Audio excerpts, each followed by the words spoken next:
Writing a program in assembly for the WASP processor. Assembly language, often considered a bridge between human-readable code and machine instructions, offers unparalleled control over hardware. For learners venturing into the world of low-level programming, understanding how to write a program in assembly for a specific processor, like the WASP processor, is a valuable skill. This study provides a comprehensive guide to get you started, covering fundamental concepts, practical examples, and essential resources. Understanding the WASP processor architecture. Before diving into the code, it's crucial to understand the WASP processor's architecture.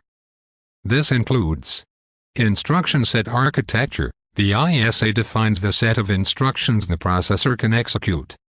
Each instruction performs a specific operation, such as adding two numbers, loading data from memory, or branching to a different part of the program.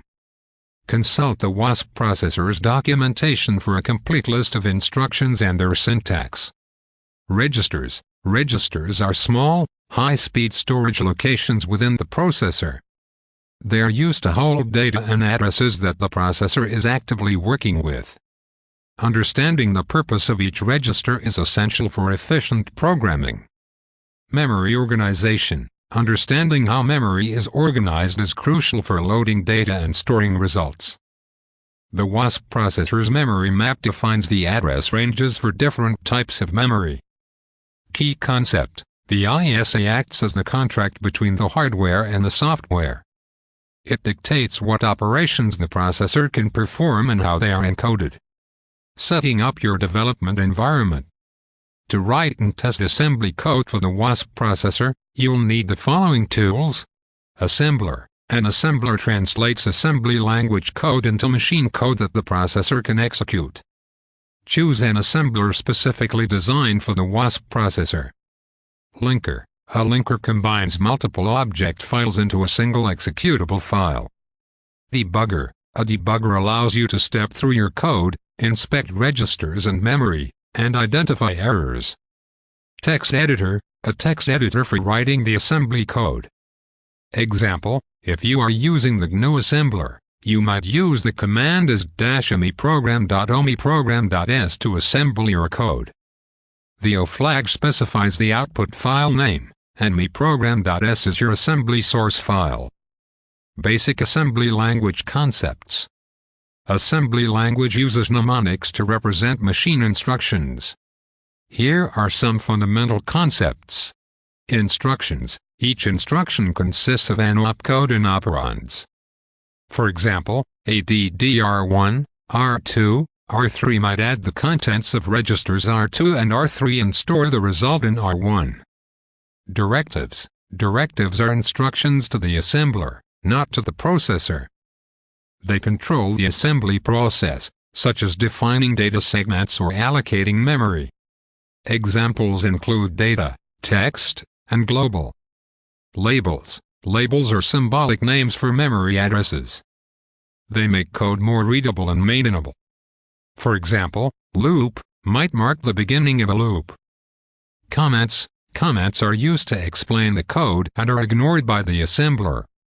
They are essential for making your code understandable. Typically, comments start with a semicolon. Example. This example uses the MIPS assembly language, but the concepts are similar across different assembly languages. It demonstrates defining a data segment, storing a string, and using system calls to print the string and exit the program. Writing a simple program, adding two numbers. Let's illustrate writing a program in assembly for the WASP processor with a simple example, adding two numbers. Explanation. Data. This directive defines the data segment where variables are declared.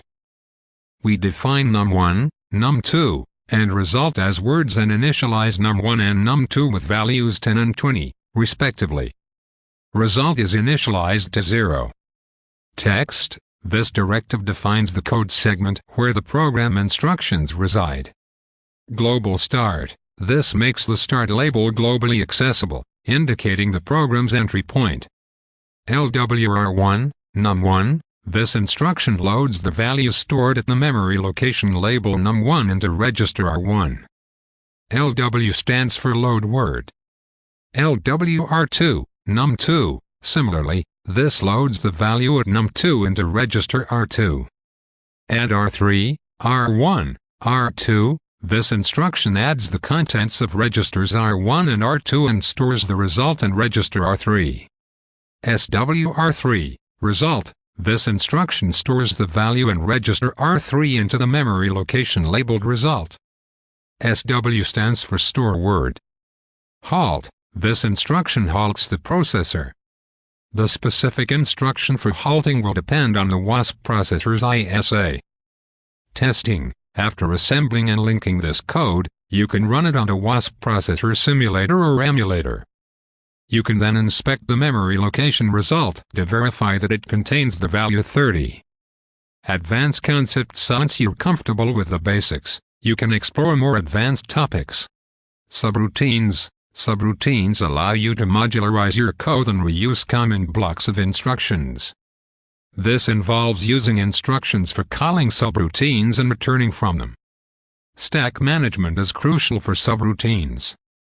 Interrupts. Interrupts are signals that cause the processor to suspend its current execution and handle a specific event. Interrupt handlers are special routines that respond to interrupts. Memory management. Understanding how to allocate and deallocate memory dynamically is essential for writing complex programs. Input-output. Interacting with external devices requires understanding how to read data from input ports and write data to output ports. Debugging technique. Debugging assembly code can be challenging, but the following techniques can help. Single stepping. Use the debugger to execute your code one instruction at a time.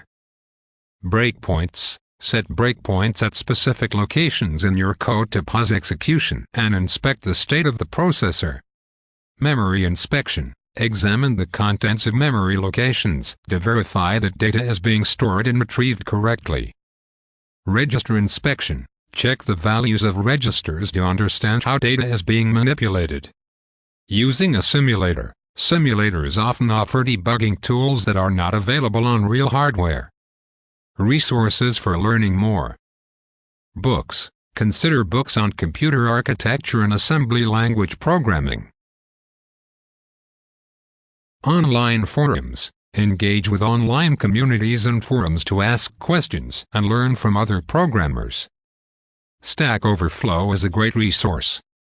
In conclusion, writing a program in assembly for the WASP processor provides a deep understanding of how software interacts with hardware. While it can be challenging, the knowledge gained is invaluable for anyone interested in low-level programming, embedded systems, or computer architecture.